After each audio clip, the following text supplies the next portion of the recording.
I've been married to Stephanie for almost 20 years now, and if I had to put my life on the line, I'd bet she was so in tune with me that she could pick me out of a crowd of men, even if she was blindfolded.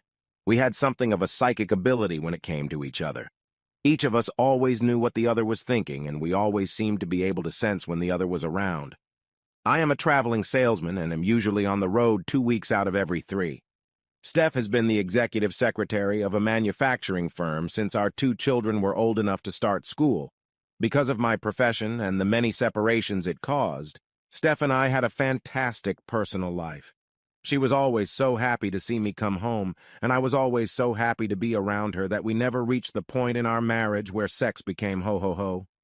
It didn't bother anyone that Steph loved sex and always wanted to experiment and try new things. She would pick up an issue of Cosmopolitan and read an article about 10 ways to pleasure her man, and if any of those ways included sex, she just had to try it.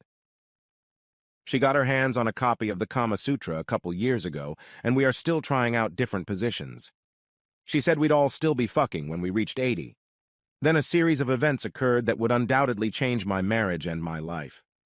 I was on the 4th day of a 7-day trip to the Northeast when I got a call from my boss telling me I needed to rush home. Our home office had just announced that they had acquired our largest competitor and that I needed to be present for the reallocation of sales territories. This meant I would be home for the Steph Company Christmas party that I would have otherwise missed. I almost grabbed the phone to tell her the good news, but at the last second I decided to just surprise her.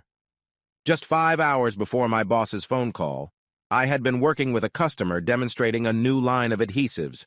One of the tubes burst under pressure, and some of the glue got on my hair and beard. No amount of solvent, paint thinner, mica, or acetone could wash it off, so I did the only thing I could do. I shaved my beard and cut my hair short. When the call from my boss rang and I realized I could make it to Steph's party, I decided to play a little prank on her. Steph had never seen me without a beard, and she had never seen me with hair that wasn't long 70s hippie style, although I had shortened it a bit as I got older. I had a beard when I met her, and I'd never shaved it off. I decided to make a few more changes, show up at her party, wait until I could catch her under the mistletoe, and then kiss her passionately. She wouldn't know who I was until our lips met, and no one else there would know it was me either. I smiled, thinking of the rumors that would creep in when her coworkers saw her infatuated with a strange man. I went to the men's store and bought a new suit and tie so I could be dressed in clothes Steph had never seen before. I stopped by the drugstore and bought a pair of weak reading glasses, and then packed up my things and headed to the airport. When my flight landed, I went to the office and spent the day working with Harry on a reorganization plan.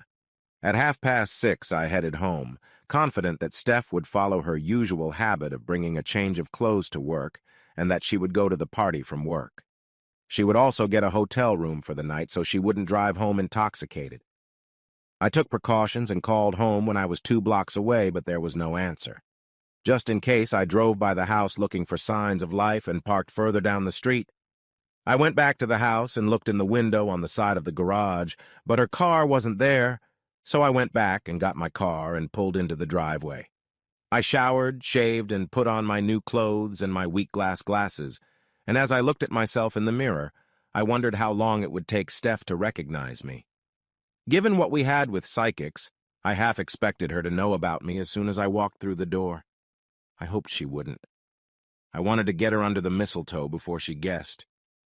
The party was being held in one of the hotel's banquet rooms, and when I arrived, the buffet-style dinner was ready.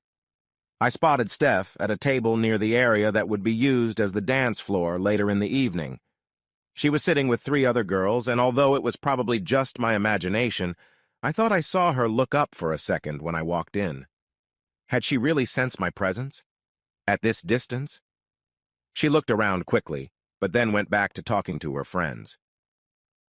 I noticed an empty table in the far corner, so I grabbed a drink from the open bar, walked over to the table, and sat down.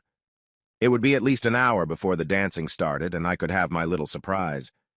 I was watching Steph and sipping a vodka tonic when the first challenge of the evening happened. 2 guys were heading towards my table.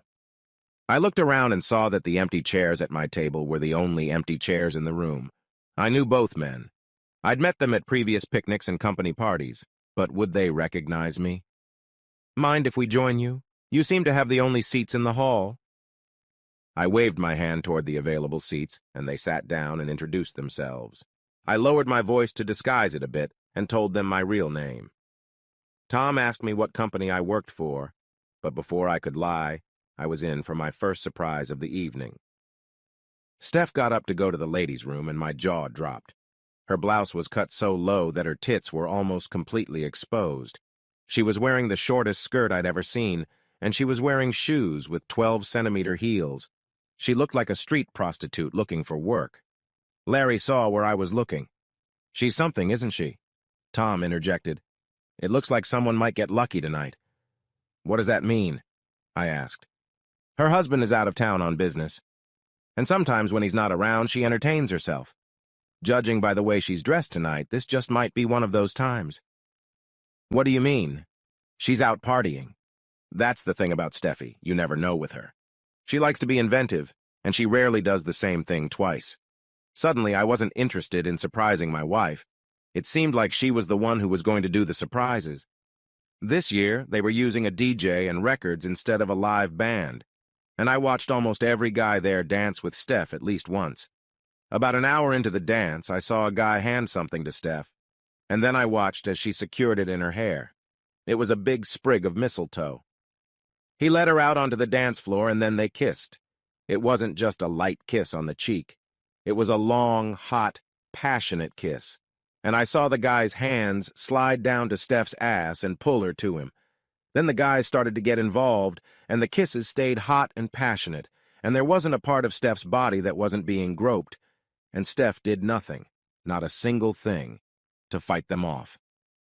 Tom and Larry both got up to dance with her. Tom was dancing with her when the DJ announced a short break. Tom headed back to our table with Steph in tow. I braced myself for a confrontation, but when we were introduced, all she did was look at me strangely and ask, "Have we met?" In my changed voice, I said we hadn't. "Weird.